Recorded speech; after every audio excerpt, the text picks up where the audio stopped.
Noriega en cadenas. La conexión George H.W. Bush. De Peter Eisner. Diciembre de 2011. World Desk. ¿Quién es este anciano arrastrando los pies que regresa hoy a Panamá, unos 22 años después de haber sido llevado a una prisión estadounidense como un generalísimo con grilletes? Manuel Antonio Noriega. El exhombre fuerte de Panamá de 77 años. Fue depuesto por las fuerzas invasoras estadounidenses enviadas por el presidente George H.W. Bush en 1989. Posteriormente, Noriega también fue condenado en un tribunal estadounidense por tráfico de cocaína y conspiración. Y de vuelta a casa, un tribunal panameño lo acusó en rebeldía de matar a un opositor político. El resto de su historia está envuelto en dobles trastos políticos, repeticiones y mentiras. Los antiguos compañeros de cama figuran en la historia, entre ellos Bush, Dick Cheney, Donald Rumsfeld y Colin Powell.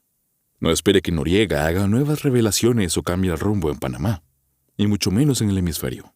Después de entrevistar extensamente al general e investigar la invasión de los Estados Unidos y las políticas problemáticas que rodearon la guerra contra las drogas en los Estados Unidos, llegué a la conclusión de que el general Noriega todo el tiempo fue solo una pieza menor de ajedrez en un juego global, y fue descartado cuando dejó de cooperar con sus antiguos amos estadounidenses.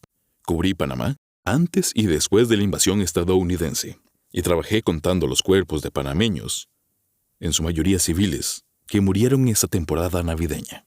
También asistí al juicio de 9 meses de Noriega, 1991-1992, por conspiración de drogas, y observé a unas 2 docenas de delincuentes que en realidad nunca conocieron al hombre ganar sus tarjetas para salir de la cárcel al implicar al hombre fuerte en una conspiración. Y estaba ansioso por entrevistar al encarcelado Noriega con la idea de que contaría secretos fuera de la escuela sobre sus antiguos empleadores en la CIA, incluido George Herbert Walker Bush. Noriega fue un fracaso en el juego global. No sabía mucho sobre los Estados Unidos. Estaban dispuestos a ir tras él. El regreso del viejo general a Panamá proporciona finalmente una coda adecuada. Los delitos que Noriega cometió o dejó de cometer en Panamá deben ser juzgados por los panameños. Ahora tendrán esa oportunidad. Mi interés estaba enraizada en la dimensión estadounidense. No he conocido a nadie que pueda explicar exactamente cómo Panamá representó una amenaza a la seguridad nacional para los Estados Unidos en 1989. Suficiente para ordenar una invasión. 25 estadounidenses y cientos, quizá más de 1000 panameños fueran asesinados. Mi análisis del caso de Noriega está contenido en parte en mis entrevistas a Noriega en el libro de America's Prisoner. Fue contratado por Random House para entrevistar a Noriega después de que fuera condenado. Noriega tuvo la oportunidad de hablar en el libro y yo tuve la oportunidad de analizar lo que tenía que decir. Escribí una introducción separada y después del libro que a Noriega no se le permitió revisar ni cambiar. En todos mis tratos con Noriega, solo lanzó una bomba a George H.W. Bush, el 41º presidente de los Estados Unidos. Como director de la CIA, Bush había fomentado en secreto una operación encubierta para simular un naciente movimiento guerrillero en Panamá. La Agencia de Inteligencia de Estados Unidos entrenó a operativos militares panameños en explosivos y tácticas de demolición. En ese momento, Gerald Ford era el presidente de los Estados Unidos. Un joven llamado Dick Cheney era su jefe de gabinete. Él reemplazó a su mentor, Donald Rumsfeld, cuando Rumsfeld se convirtió en secretario de Defensa en noviembre de 1975. La idea era convencer a los conservadores en el Congreso de que era mejor firmar los tratados del Canal de Panamá que enfrentar una posible guerra de guerrillas y un movimiento de liberación panameño.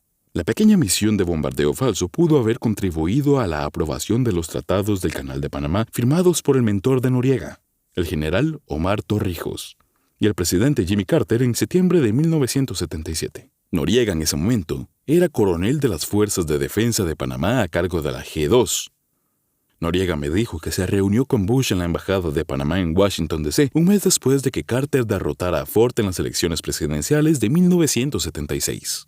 La derrota de Ford significó que Bush, Cheney y Rumsfeld estaban a punto de dejar el cargo. Noriega dijo: "Me llamó la atención de inmediato el hecho de que Bush viniera solo a la embajada. No había chofer, sí lo tenía. No estaban asistentes e intérprete. No llevaba papeles, ni siquiera un bolígrafo y un bloc de papel. Pensé, no hay testigos. Entonces, dijo, ¿has hecho un informe sobre los atentados?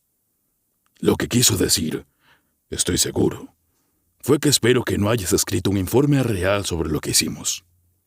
Sí, escribí un informe y se lo envié al general McAuliffe, el jefe de los Estados Unidos, Comando Sur, con base en Panamá.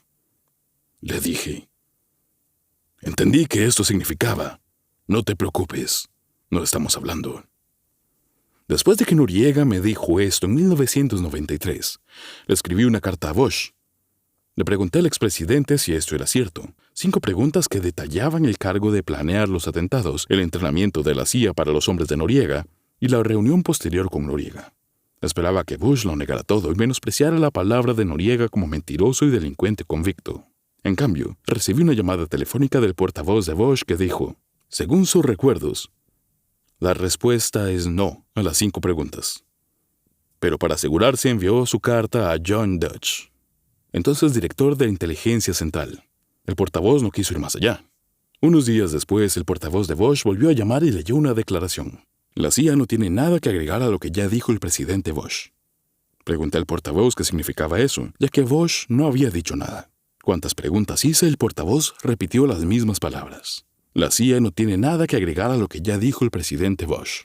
Hablé con docenas de personas, incluidos funcionarios de la CIA, militares y diplomáticos estadounidenses registrados. El reportaje merece un libro aparte, pero por el momento puede resumirse en las palabras del general retirado Fred Warner, quien había sido jefe del Comando Sur de los Estados Unidos en Panamá hasta mediados de 1989.